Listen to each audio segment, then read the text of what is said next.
Next section we'll be talking about is when you get an answer. So what do you do when you get the answer from the individual? So what we're going to talk about in this section is what do we do when we are given the answer of yes, I am suicidal, or I don't know if I'm really suicidal. What to do when we are given the answer of no to suicidal thoughts, and what you can say to an individual to give them hope, and what we can do to secure brief commitment from the individual. When an individual says yes or I don't know, this is sometimes something really scary and nerve-wracking to hear somebody say that yes, they are suicidal, or I don't know if I'm suicidal, or I don't know how I feel. That's okay to feel this way. This is something that's very difficult to hear sometimes because, like I said, it's nerve-wracking. We have to help this person. We have to be able to establish what the next step is with this person. Main thing is just stay calm, focus on the individual, and just know that you're there to help them and you can help them find the right way for some help. If the individual is saying yes, chances are they're likely open for help. They are taking a step and saying that they recognize that they are suicidal or they're having suicidal thoughts. Sometimes we'll hear them say, I don't know, or like they'll kind of brush it off. This needs to be taken as a yes. This is them saying, yeah, I'm suicidal. We can't just say, well, they don't know. We'll let them just move along here. No, we have to be able to focus on this and say, okay, this is a yes answer in my book. We have to address this as if they're saying yes. Chances are, if we are able to stay calm, we're going to be able to help them feel comfortable to talk more about what's going on. So that's the main thing, is when they say yes, be calm about it. That's okay. We know what to do next. Or if not, hopefully we can show you what to do next. Next thing is tell them thanks for talking about how they truly feel. This is something really difficult. It is hard to be able to tell somebody that yes, you are suicidal. Next thing, explain to them that you are going to be taking them to an administrator, counselor, or therapist for further support if you're in a school setting. That is definitely the next step. We have to take them to administrator or counselor or therapist. There's some do's and don'ts of when somebody says yes. So if someone does say that they are suicidal or that they have suicidal thoughts, ask them if they have a plan. It is important for the administrator or the counselor or the therapist to know this. If they do have a plan, this generally makes it more serious. We do have to act on this right now, and have to find them help right now. But, again, if they do, take them to one of those people. Again, tell them thank you for how they're talking and that they're being open. Again, tell them that you will be taking them to an administrator, counselor, or therapist. And then ask them if they'll be safe enough to walk with you to talk to them. If not, you may need to call or do something, but we cannot let this person who is saying yes just stay there. A couple of things of the don'ts. So don't tell them that they aren't suicidal. Again, we've mentioned this before, but it's important just to say, we don't say to them, no, you're not suicidal. It's almost like we're trying to talk them out of it, and it's not likely going to work that way. Don't tell them you won't tell anybody about this, administrator, counselor, or anybody else. We cannot keep secrets from at this point. We have to be open about what's going on. We have to tell other people that they are suicidal. We care about this person. We want them to get help. So we cannot leave this as a secret. And then we cannot leave them alone.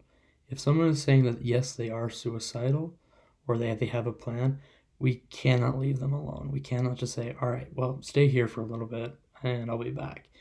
They need to stay with you or with somebody. Either you need to go get somebody and have them be with that person or take them to the counselor, administrator, therapist. When somebody says no, again, thank them for some of the do's and the don'ts. First off, thank them again for talking about how they feel. Remind them that you care about them and that they're having thoughts that you would like them to talk to you. So again, if you ever do have thoughts about this, please come talk to me about it. I'd like to talk to you about it. I'd like to help you through it. Encourage them to talk to the correct people when they are having thoughts like that. Remind them, hey, we have administrators, counselors, therapists, everyone in those departments are great to talk to, and they want to talk to you about these things. If you begin to have thoughts, that's okay. Go talk to one of them. Even after you talk to somebody who says no, that they are not suicidal, it's still important to tell the administrator, counselor, therapist that you talk to them and give them the information. Most of us therapists and counselors, we want to keep that on our radar. If someone's not doing well, it mainly just means we want to just keep an eye out for them and recognize that we may need to pull them down to talk to them and just to see if they're doing okay, just to do a follow-up with them. Again, some of the don'ts. Don't reassure them that you're not going to tell anybody about the conversation. You need to talk to somebody about the conversation. This is to keep the individual safe and you safe. We want to make sure everybody is safe in this situation. Don't not tell. So you need to tell an administrator. So don't not tell an administrator or counselor. Don't try to tell them just easy feel-good statements to try to just get them happy. Oh, things will get better. Don't worry. And again, we don't want to invalidate how they feel. Be able to be open that this is tough. Next part here is we want to give them hope. We want to be able to have them walk away from this knowing that there are options that they can do to get help. So you can tell the individual a few things to help them with that.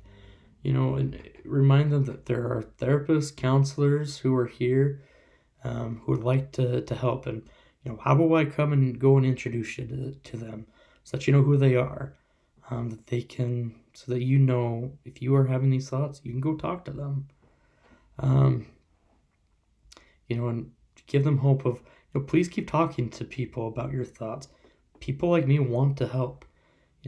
We want to invoke hope with people to recognize that there are a lot of people who are willing to help. But they have to have the courage to be able to talk about it and ask for that help. Remind them that their safety is your number one priority, and to please let them know what you can do to help. I want to help. I want to keep you safe. I want you here with me. So please let me know if there is anything I can do to help you, because I want to keep you safe. And then again, tell them, you've been really brave in being able to talk about this. And please continue to be brave. Know that this is a hard thing and you can continue to do this really hard thing. Give them hope that there is something that they can keep working at. The last thing we're going to talk about here is securing commitment from the individual. So this is kind of as I mentioned earlier, this needs to be a brief thing that we're going to do when we talk about securing commitment. This isn't a long-term commitment. We're going to focus on very brief commitment. So first thing we need to ask is, are you able to come and walk with me to talk to an administrator, counselor, or therapist? We're trying to say, are you going to be safe enough to do this? We're not going to say, are you going to be able to safe enough to do this tomorrow? We're going to talk about the here and now. Can you come talk to them with me right now? Are you going to be safe enough to do that? We do brief check-in. We do brief commitments of, do you think you can come chat with me at the end of the day so I know that you're doing okay? Or can you come talk to me tomorrow? Whatever it is. We want to make sure that we're following up with this person. We're not just having this person now and then we're going to drop him or her off to another person and act like this never happened. We're going to have some type of plan of, we're going to keep checking in for a little bit. And then again, we're going to focus on the short-term commitments. Some of the don'ts that we are not going to do is we're not going to ask them for a long-term safety contract. Safety contracts were really common a few years ago throughout mental health. And what it really came down to was, sadly enough, was liability. We would ask people to sign safety contracts as a way to say, you're going to be safe. And if they weren't safe, well, at least we had some type of contract that said that they were going to be.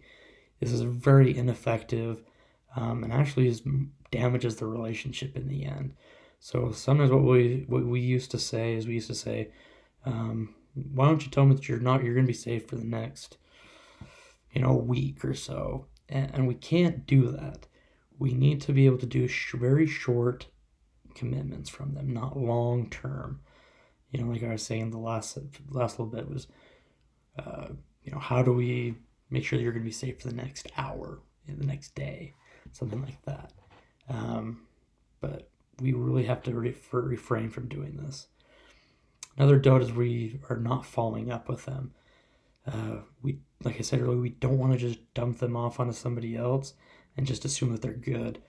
We need to keep checking in with them, making sure that they're okay. And then the last thing is we're not going to tell them that we won't tell anyone based off of their safety contract. We are going to have to talk about this with other people. We want to keep ourselves and them safe. And that's the best way to do it, is we're going to talk to other people. I hope this taught you a little bit of how to talk to people who are suicidal and give insight of how to help them.